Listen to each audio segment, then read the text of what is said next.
Voilà, on va procéder devant vous à un sauvetage d'un parapentiste qui malencontreusement s'est empané sur un arbre.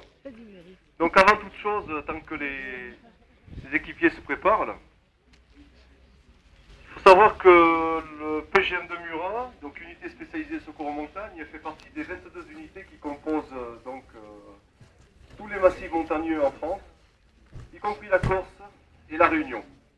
Ça représente environ 260 personnels sur tout le territoire français, y compris le territoire de la Réunion.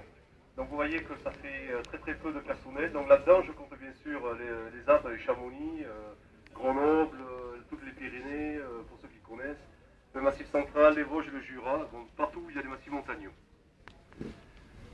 Donc tous ces personnels-là ont comme cursus donc, le même que tous les gendarmes, c'est-à-dire qu'ils sont entrés en école de gendarmerie, ils sont gendarmes.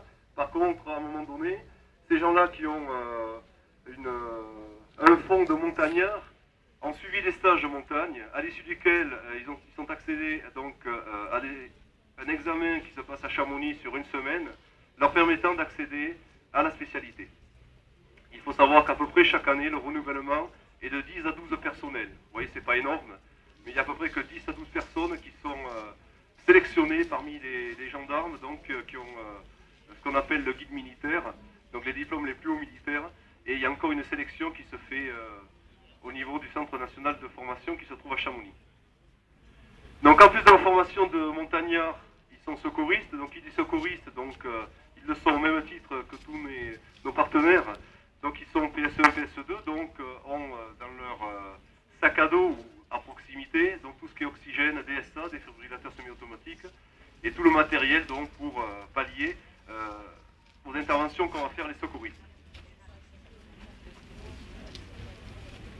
Donc au niveau du secours, pour des raisons donc, de sécurité d'exercice, mais enfin il a fallu quand même aller mettre le matériel là-haut. Donc vous voyez là, il y a un secouriste qui est en train de s'encorder, donc il va être assuré par un coéquipier, mais dans la réalité on pourrait faire la même chose. Hein. Pour les secours sur arbre, on a des espèces de petits poids. Et bien ces petits poids qui sont reliés à une petite cordelette, on les lance autour d'une fourche, ça tombe de l'autre côté, on attache une corde et ensuite on assure le secouriste depuis le pas.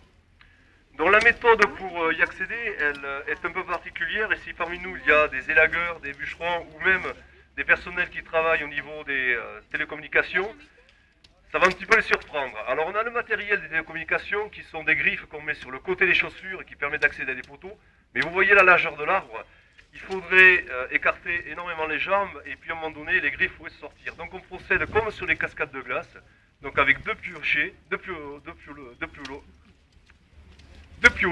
cascade de glace et des crampons de cascade de glace. Ces crampons, ils ont une particularité, pour ceux qui en ont utilisé ou qui en utilisent, ils n'ont pas les lames de devant qui sont plates. Les lames de devant qui sont plates, je le rappelle juste pour information, servent exclusivement pour de la neige ou de la neige dure. Pourquoi? Il y a une surface de portance. Par contre là, ce sont des lames devant qui sont comme les lames de piolet.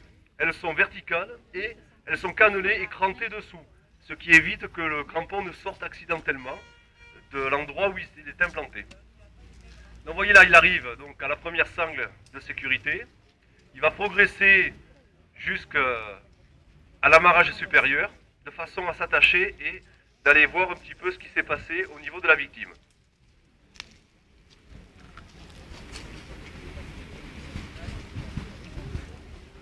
Dans des situations comme celle-ci, ce n'est pas rare d'en rencontrer dans notre région, étant donné que pour ceux qui se promènent un petit peu sur le massif du Puy-Marie, secteur de la vallée du Clos, Mandaille, eh bien il y a pas mal d'épicéas, pas mal de sapins, pas mal de hêtraies. Et si vous voulez, la personne en parapente qui se trouve un peu trop bas et qui n'arrive pas à accéder à une zone de posée suffisamment large, eh bien elle peut, malheureusement, par le biais de vent, elle peut se retrouver donc dans la même situation que la personne que vous avez devant vous. Donc au départ de l'alerte, comment ça se passe? Eh bien tout simplement, on suppose que dans ce cas présent, on peut imaginer soit une personne qui a vu le parapente atterrir dans un arbre, soit un camarade, donc à la personne qui fait également le parapente, et qui appelle tout simplement les services de secours.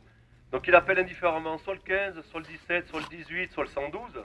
À partir de ce moment-là, au niveau du département, donc sous la la direction et la responsabilité de monsieur le préfet, eh bien, il y a une chose qui se met en place, c'est ce qu'on appelle une conférence, c'est-à-dire, où qu'arrive l'appel, eh bien, les services concernés sont mis en conférence avec l'appelant, et à partir de ce moment-là, chacun des services recueille les éléments qui le concernent. En l'occurrence, donc, le PGM, chef d'opération de secours, va demander l'endroit où ça se trouve, où situer la zone.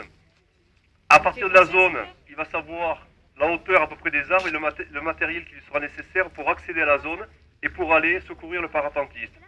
Ensuite, dans un deuxième temps, le médecin qui sera également en ligne va demander des renseignements sur la traumatologie, sur la situation dans laquelle se trouve la personne.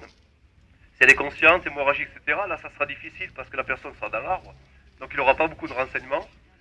Et ensuite, au niveau des services 10, eh bien, avec l'intermédiaire du COF, on pourra demander, pourquoi pas, l'acheminement de véhicules d'évacuation sanitaire ou de tout autre moyen.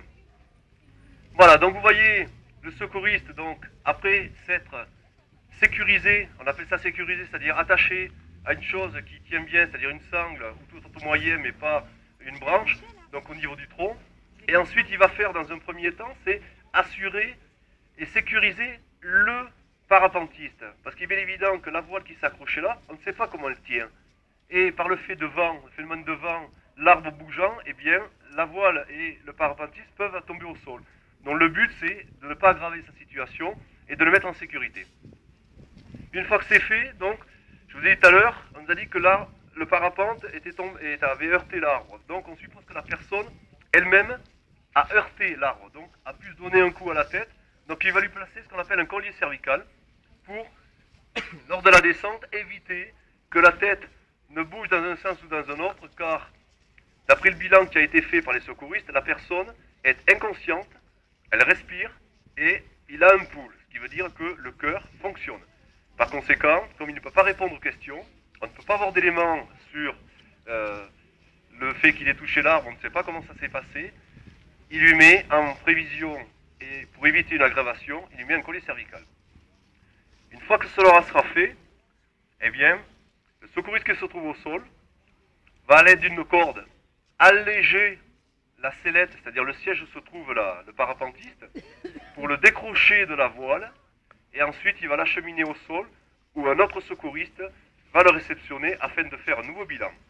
Entre-temps, le chef d'opération de secours qui se trouve dans la zone aura pris contact avec le SMUR compétent et va informer le médecin de la situation et de l'état dans lequel il a trouvé la victime. En l'occurrence, là, il va donner comme bilan en disant que voilà, il se trouve à proximité d'une victime ou avec une victime qui a perdu connaissance, donc qui est inconscient, qui a un pouls, qui respire et qui n'a, en apparence, n'a pas d'autre traumatologie. Je dis bien en apparence. À partir de là, donc, il va le décrocher et avec le médecin, il décidera en fonction de ces éléments-là de se rendre sur place ou non.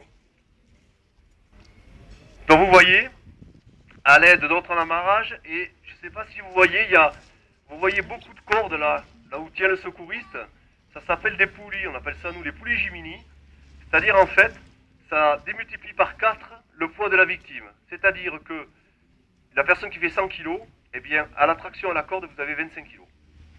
Voilà, un petit peu pour vous l'expliquer. Ça, vous amenez un sac à dos, ça pèse pas très lourd, ça pèse à peu près 50 grammes, c'est vite fait. Bon voilà, donc la victime est descendue progressivement au sol, accompagnée et maintenue par notre secouriste. Quand elle sera au sol, l'autre secouriste qui tient la corde, ça ne sert plus rien de la tenir, donc il va rejoindre le premier secouriste et vont à nouveau faire un bilan.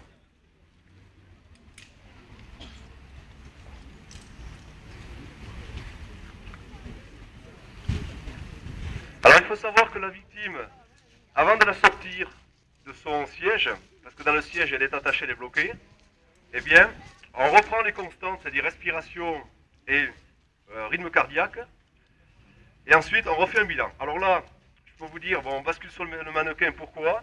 La personne, son état de santé s'est aggravé, elle est en arrêt cardio-respiratoire, ce qui fait qu'on va procéder à une réanimation cardio-respiratoire à l'aide du défibrillateur semi-automatique et de l'oxygène. Et donc la prise en charge va se continuer Le bilan est effectué au médecin et le médecin décide de médicaliser et je vous passe l'équipe médicale.